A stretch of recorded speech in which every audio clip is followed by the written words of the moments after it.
Welcome back to English from A to Z. Today we are tackling what might be the single biggest conversational hurdle for anyone building fluency in English, narrating your past. Think about it. You meet someone new, you're at a networking event, or maybe you're just catching up with a neighbor, and they hit you with that seemingly simple question.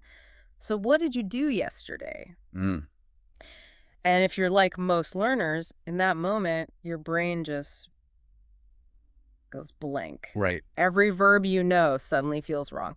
You're trying to tell a story about what happened, but the language feels like it's engineered to trip you up. It really So does. our mission today is to fix that. And what's fascinating here is that this ability to talk about your past, to tell a clear, concise story about your day, is the true cornerstone of adult conversation. It's not just about grammar, it's about, establishing credibility. Credibility, that's a great way to put it. Yeah, if you can clearly sequence and convey completed actions, you instantly move from sounding like a learner to sounding like an effective communicator. Exactly. This deep dive is designed to give you that strategic roadmap to mastering the past simple tense quickly and thoroughly. We're going beyond just the basic rules to cover the crucial technical details that separate basic correctness from genuine native-sounding fluency. Okay, let's unpack this. What is the absolute non-negotiable foundation we need for describing yesterday? The foundation is straightforward, but it's so crucial. Right. You have to commit to the past simple tense, Always. always. Anytime you discuss an action that started and finished before this moment, whether it was 5 minutes ago or 50 years ago, you use the past simple. The goal is always to communicate one thing, what happened in the past, and that it is completed. So the focus is really on changing just one word in the sentence, the verb. Precisely. If we take a really common action like go, you Yeah. can't use that for yesterday. You have to change its form to went. So the simplest structure we can start with is I went to the store. Right. That one little change from go to went, that's the base rule that governs everything we're going to talk about today. And that change immediately divides our world into two major categories of verbs, right? The ones that follow the rules and the ones that don't. Let's start with the easy path. Yes, let's celebrate the easy wins first. That is the category of regular verbs. They're predictable, they cooperate. If a verb is regular, the rule is always the same. You just add "e" to the end of the base form. It's your most powerful shortcut. Okay, so if we look at common daily conversation, three regular verbs seem to jump out immediately for describing yesterday. First, for recreation, you have play. In the past, it becomes played. Then for your digital life, watch. Past tense is watched. And for all your social interaction, talk becomes talked. Simple addition, simple recall. But if we're doing a deep dive, we can't just stop there. This is where fluency often breaks down for learners. It's not just about spelling the word correctly, it's about pronouncing that aid ending correctly. This is one of the most important technical details. You've absolutely hit on a critical point. The sound of E-aid is not always the same. It actually has 3 different pronunciations, and if you get them wrong, it can make you, very difficult to understand. Okay, so let's break down those three sounds because this feels essential. The 3 sounds are T, D, and ED, and the rule depends on the last sound of the base verb itself. So if the verb ends in a voiceless sound like a K, S, P, F, or SH, the E8 ending sounds like a T. Okay, like with watch. The ending sound of watch is that voiceless she sound. So when you add ed, it sounds like watched. You hear a crisp T sound at the end. Try it. Watched. Exactly. The second, and probably the most common sound, is D. If the verb ends in a voice sound like a vowel, an L, an M, or an N, the aid ending sounds like a soft D. For example, play. That Y sound is voiced, so you played, you can feel that vibration in your throat. And finally, the easiest one to spot, where we use the full syllable, ID. This only happens if the verb already ends in a T or a D sound. Right, because you have to add the extra syllable, or we just couldn't say the word. Makes sense. Think of start. It ends in T. To say the past tense, you have to say started or decide. which ends in D, you must say decided, eed.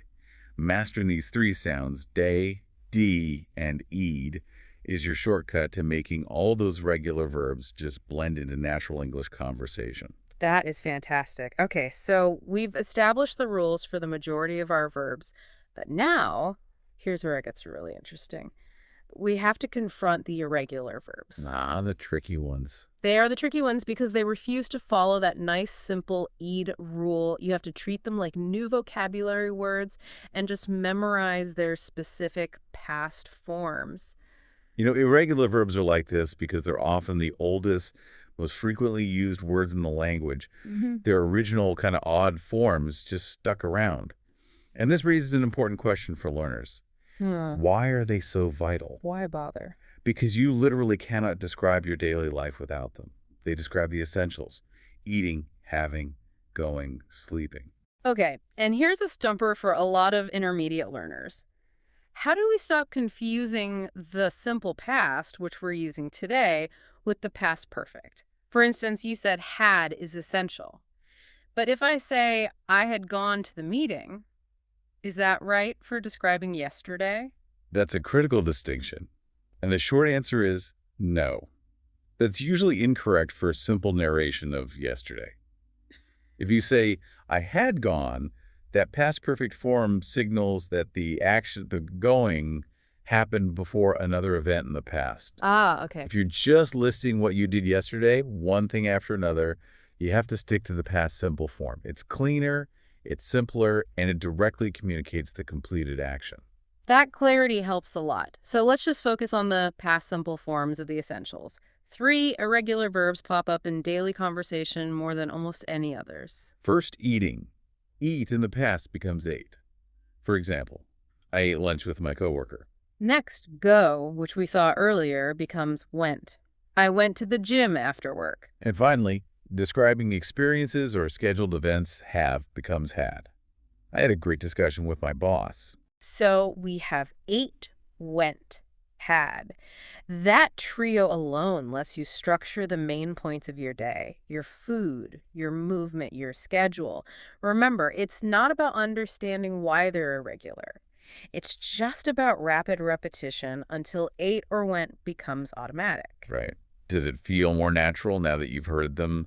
Repetition is really the only cure for irregularity. So now that we have the core structure, down subject, plus past simple verb, we need to focus on narrative flow. You don't want to just list actions. You want to tell a story. And the next layer is crucial. Time expressions. Time expressions are your best friends.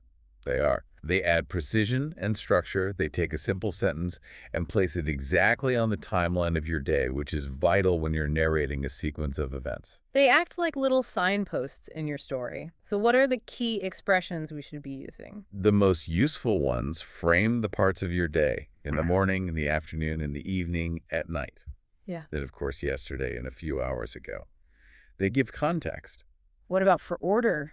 Right. We also need connectors to show the order, like then or after that. Let's see how they integrate. So instead of just saying, I studied, we add that specific time marker.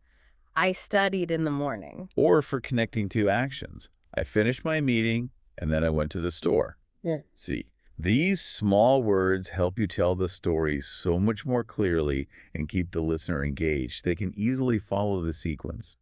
That brings us to the next challenge. Because even with perfect tense and perfect time expressions, we can still sound a little mechanical. We need to add enough meat to the bone. This is about moving past minimal statements to sound natural and engaging. This is where we bridge the grammar with actual communication. A new learner might just say, I drove the car. Grammatically fine, but conversationally, it's a dead end. Fluent speakers automatically add the why and the who. Yes. We have to challenge you, the listener, to move beyond those minimal statements. Think about the goal of conversation. It's to share information someone might react to. If you just say, I went to the store, the other person has to do all the work. They have to ask, why did you go? Who did you go with? We want to eliminate that conversational lag. Look at the difference in information you convey just by adding a small detail. If you say, I went to the store versus, I went to the store to pick up the dry cleaning. Oh, huge difference. Or maybe adding companionship. I went to the new coffee shop with my sister. The simple inclusion of purpose or a person instantly transforms that sentence. It tells a little story. And importantly, it gives the listener an easy topic for a follow-up question, which keeps that tennis match of conversation going. It's a massive difference. You're providing context voluntarily, making you a better, more thoughtful speaker. So far, we've focused on telling our own story. But communication is a tennis match, right? If you can only serve, you can't play the game. We need to talk about returns, how to ask questions about someone else's yesterday. Well, the good news is that asking questions in the past, simple, is maybe the easiest part of all of this. You just rely on the helper verb did to do all the heavy lifting. And what's the key rule with did? Crucially, when you use did, you do not change the main verb form. It stays in its base form. That saves us a huge amount of brain power. We only have to memorize the irregular forms for statements, but for questions, did handles the tense. Okay, so the source material shows us 3 great foundational questions to start any conversation about the past. You simply start with the W word, add did, then you, and then the base verb. For example, what did you do yesterday? Notice, do is the base form, not did. Or to find out about location, where did you go? Again, using the base form, go. And for social interaction, who did you see? And once you get past those basic questions, you can ask for those richer descriptions, the details we were just talking about. Right, like focusing on sequence. What time did you wake up? Or maybe duration. How long did you stay there? And the structure just stays simple. Did plus the base verb. Mastering these question forms ensures you're not just capable of narrating your day, but capable of participating in a dynamic conversation about the past. Okay, now it's time to put it all together. We've covered regular verbs, irregular verbs, that crucial pronunciation of egghead, time expressions, and question forms. For this final practice section, we're going to give you a full integrated narrative of a day. Let's call it the Learner's Monday. We want you to focus on how seamlessly all these elements blend together. Imagine you're narrating this to a friend, just flowing from one event to the next, mixing irregular and regular verbs. Let's start the story. I woke up early yesterday. I'm not a morning person, so I played a podcast to get motivated. Nice. Notice that transition. After I drank my coffee, drank is the irregular past of drank, I quickly showered and dressed for work.